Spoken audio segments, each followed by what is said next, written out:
Os deputados estaduais têm até dezembro para votar o orçamento do Estado. O total previsto é de quase 17 bilhões de reais. O orçamento define como e onde o Estado deve gastar o dinheiro público em todos os órgãos estaduais. Convidamos ao estúdio do Bom Dia o deputado estadual Sérgio Majeski, que já está aqui. Ele já adianta que vai propor mudanças no projeto do governo, e também o deputado Marcelo Santos, que vai explicar para a gente como deve votar. Bom dia, deputados. Bom dia. Obrigada, viu, por terem vindo. Para começar, eu queria que explicasse porque houve um aumento do orçamento pro ano, desse ano, que nós estamos passando, para o próximo ano, para o orçamento previsto para o próximo ano.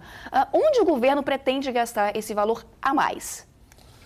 Primeiro, o governo, quando anuncia que vai ter um repasse maior para os poderes, que nós chamamos de duodécimo, é fruto dessa previsão de arrecadação de aproximadamente 4,5%.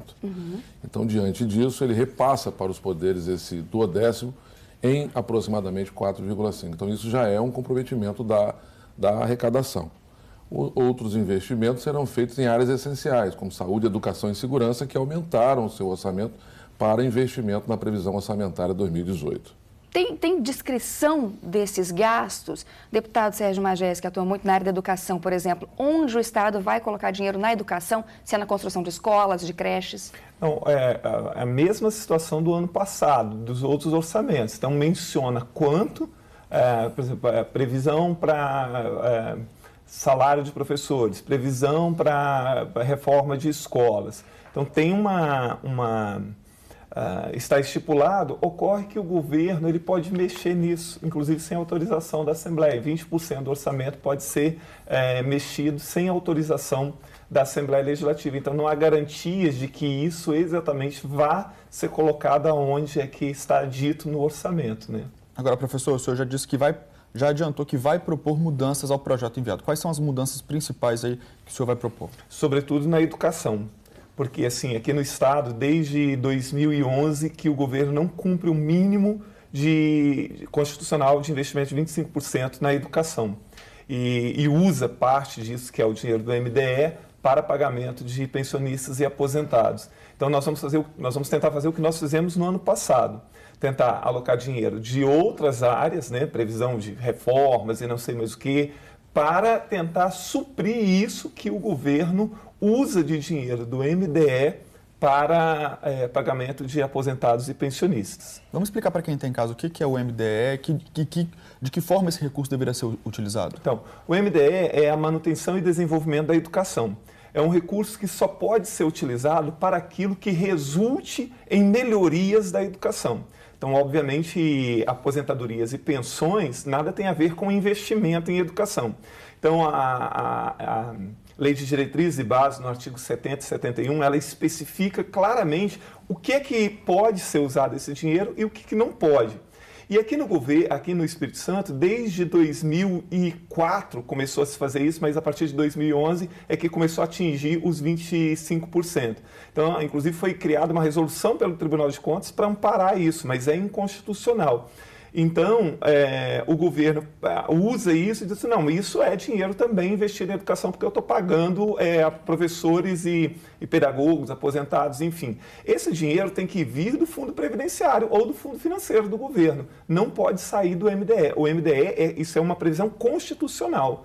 25% né, de uma cesta, vamos dizer assim, de impostos tem que ser investido na educação. Vamos saber a posição do deputado Marcelo Santos, então, com relação a isso?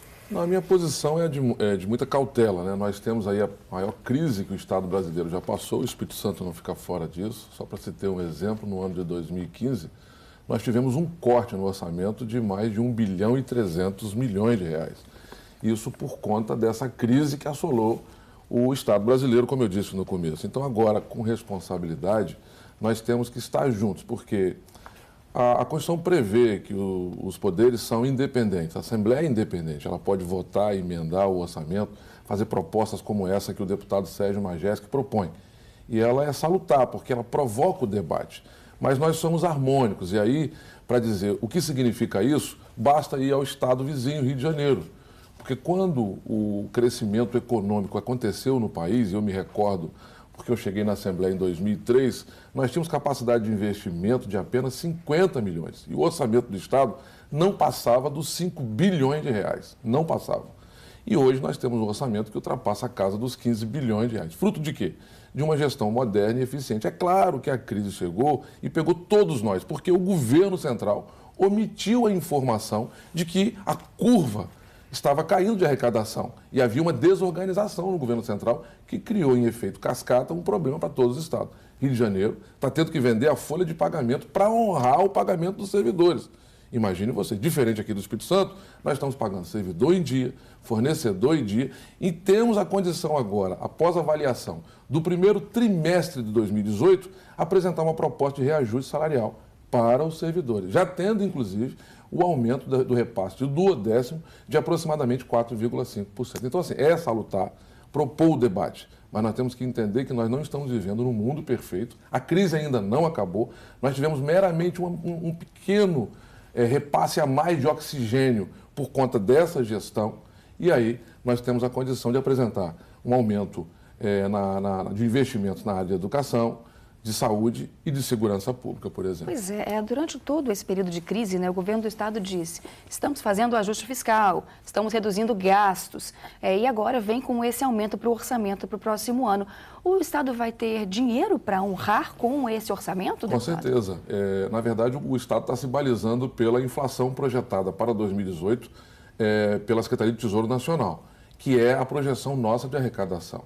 Para você ter uma ideia, nós tivemos, nesse ano ainda de execução, 70 milhões de recursos do Tesouro. No investimento de 550 milhões, 70 milhões é do Tesouro. Para o próximo ano, nós temos uma expectativa de dobrar isso em 140 milhões de reais. Ou seja, há um crescimento vegetativo, mesmo que tímido, mas existe. E por que nós não demos reajuste salarial para os servidores? É bom ficar claro isso. Nós não conseguimos fazer isso porque nós estávamos no limite da LRF, Lei de Responsabilidade Fiscal. Quando o Estado consegue superar isso ocorreu no mês de agosto, há uma previsão de crescimento da receita, não só para esse ano, para finalizar a peça orçamentária, como para o ano que vem. E aí o governo pode anunciar um reajuste, observado a execução orçamentária no primeiro trimestre. Só para a gente deixar claro aqui, quanto desse orçamento vai para investimento e quanto vai para aposentadoria? Os senhores têm esses números, deputado Majewski? Para a Previdência, quase 20% do orçamento. Para investimento, é um número muito pequeno, na verdade. Eu não tenho quantos por cento, mas é bem provável que seja menos de 10% para investimento propriamente dito. Os outros 70%? E os outros 70%? Você falou 20% para aposentadoria. Então, aí são aproximadamente 13,37% para a educação, 15,33% para a segurança, 11,46% aproximadamente para a Secretaria de Assistência Social, aí depois 1,21% para a Assembleia, 6,95% para o Judiciário. O Judiciário consome 7% aproximadamente do orçamento, 2,34% para o Ministério Público e assim por diante. Mas é importante frisar que quem mais consome esse recurso do Estado é a folha de pagamento. Eu estou falando não só de servidores ativos como inativos. Para complementar essa questão, o Estado já investiu nesse ano 1 bilhão e 600 milhões de reais. Para o ano que vem, estão previstos mais de 1 bilhão e 800 milhões de reais. Então, assim, esse comprometimento da arrecadação com os servidores é muito grande. E isso compromete naturalmente quando você fala de investimento de recurso próprio do Tesouro. É isso que eu estou dizendo.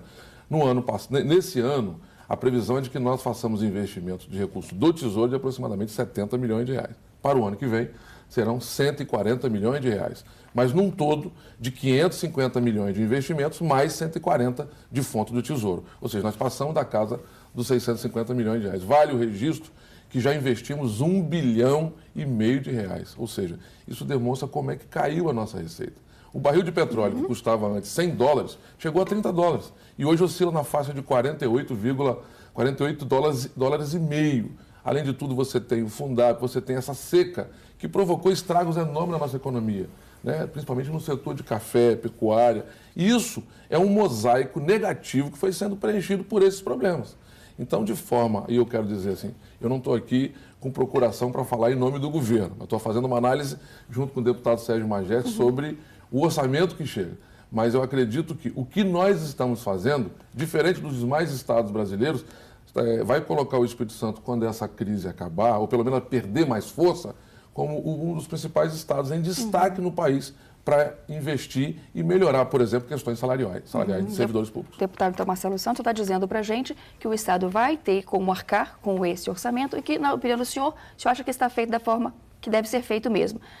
Correto? Correto. Deputado Sérgio Majesco já chamou nossa atenção aqui para o dinheiro gasto com a aposentadoria nesse orçamento para o próximo ano. Como é que o senhor avalia isso, então? Você acha que esse dinheiro deveria ser gasto de outra forma? Olha só, aqui no Espírito Santo tem um discurso muito contraditório a respeito das condições do Estado. Por quê? Até agora o governo vinha pintando um quadro de terra arrasada do Espírito Santo, né? E de repente o governo começa a anunciar uma série de bondades, entre aspas, né? Concurso público, ticket de alimentação, aumento salarial, que o Espírito Santo está em dia e tal. Então, assim, tem coisas que precisam ser esclarecidas. Primeiro, não é verdade que o Espírito Santo é um dos poucos estados que tem mantido o salário dos funcionários em dia. Há uma crise crônica no Rio de Janeiro, em menor escala no Rio Grande do Sul e em Minas Gerais, mas em vários estados muito mais pobres do que o Espírito Santo, as contas do governo são relativamente em dia e os salários também, na maioria dos estados, na verdade. Então, assim, isso não é verdadeiro que o Espírito Santo é um dos únicos estados que tem mantido em dia. Segundo, se havia uma terra arrasada tão grande, houve uma mágica para que o orçamento do ano que vem e tal. Então, me parece que também o discurso de terra arrasada não era plenamente correto, né? Que a situação do Estado não era exatamente essa. Ontem eu perguntei ao secretário de Fazenda, que esteve lá, se o governo terá como arcar com isso. Por exemplo, uma das questões que é pontuada é que o barril do petróleo aumentou e isso condiciona, então ajuda a condicionar essa folga no orçamento, mas o barril de petróleo oscila, né? Então nós nos preocupamos muito com essa situação.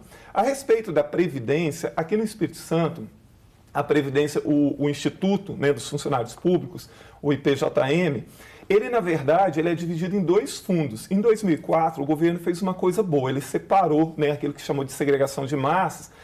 Tem um fundo financeiro para aqueles aposentados antigos, que não dava para cobrir, o governo tinha que fazer aporte do Tesouro e continua fazendo, e se criou o fundo previdenciário propriamente dito, para aqueles que estavam começando. Esse fundo previdenciário, ele é saudável, ele tem até um superávit. Aliás, o governo tem usado o superávit desse fundo para pagar aposentados do fundo... De quando é o fundo, deputado? De 2004, né? E aí, todo ano, o governo tem que fazer um aporte do Tesouro, em mais de 1 bilhão. Acho que esse ano vai ficar em torno de 1 bilhão e 800 milhões, o que é uma cifra para lá de considerável. Então, o governo diz assim, olha, nós não podemos mexer em lugar nenhum, olha, tem isso, esse aqui é o peso. Só que o governo não mexe onde ele deveria mexer, para sobrar dinheiro efetivamente. Então, por exemplo, nos últimos anos houve muito corte, mas o corte foi feito na base, naquilo que atinge diretamente a sociedade, né? Fechamento de escolas, sucateamento da Polícia Civil, da Polícia Militar e tantas outras coisas. Então, não se viu, por exemplo, o governo reduzindo significativamente o número de cargos comissionados nas secretarias, em outras instâncias. Não se viu o governo fechar nenhuma secretaria, inclusive foi criada mais uma. Então, o governo não mexe onde poderia mexer para sobrar dinheiro e usa como argumento essa história de que, olha, eu não posso dar aumento para o funcionário, eu não posso investir, porque eu tenho que gastar muito dinheiro com o fundo de aposentados. Bom, então pelo que você está trazendo para a gente, o senhor deve propor mudanças, então, nesse orçamento que foi colocado pelo governo, correto? Nós vamos, porque assim, o orçamento desse ano, ele chegou ontem, ele só foi liberado ontem, então assim, a gente não conhecia o orçamento ainda, porque ele entrou no sistema ontem, então assim, não deu tempo ainda de a gente analisar criteriosamente para ver onde a gente pode mexer, porque tem uma série de coisas que não vai poder ser mexido, mas assim, por isso que eu digo, o governo precisava discutir isso antes, para poder mexer onde pode ser mexido para sobrar dinheiro realmente. Bom, essa votação deve acontecer até dezembro, então estamos aqui com os deputados colocando suas posições para a votação então, do orçamento para o próximo ano. Obrigada pela participação, viu? De nada. De nada. Obrigado. Eu que agradeço. Somos às ordens. Bom dia.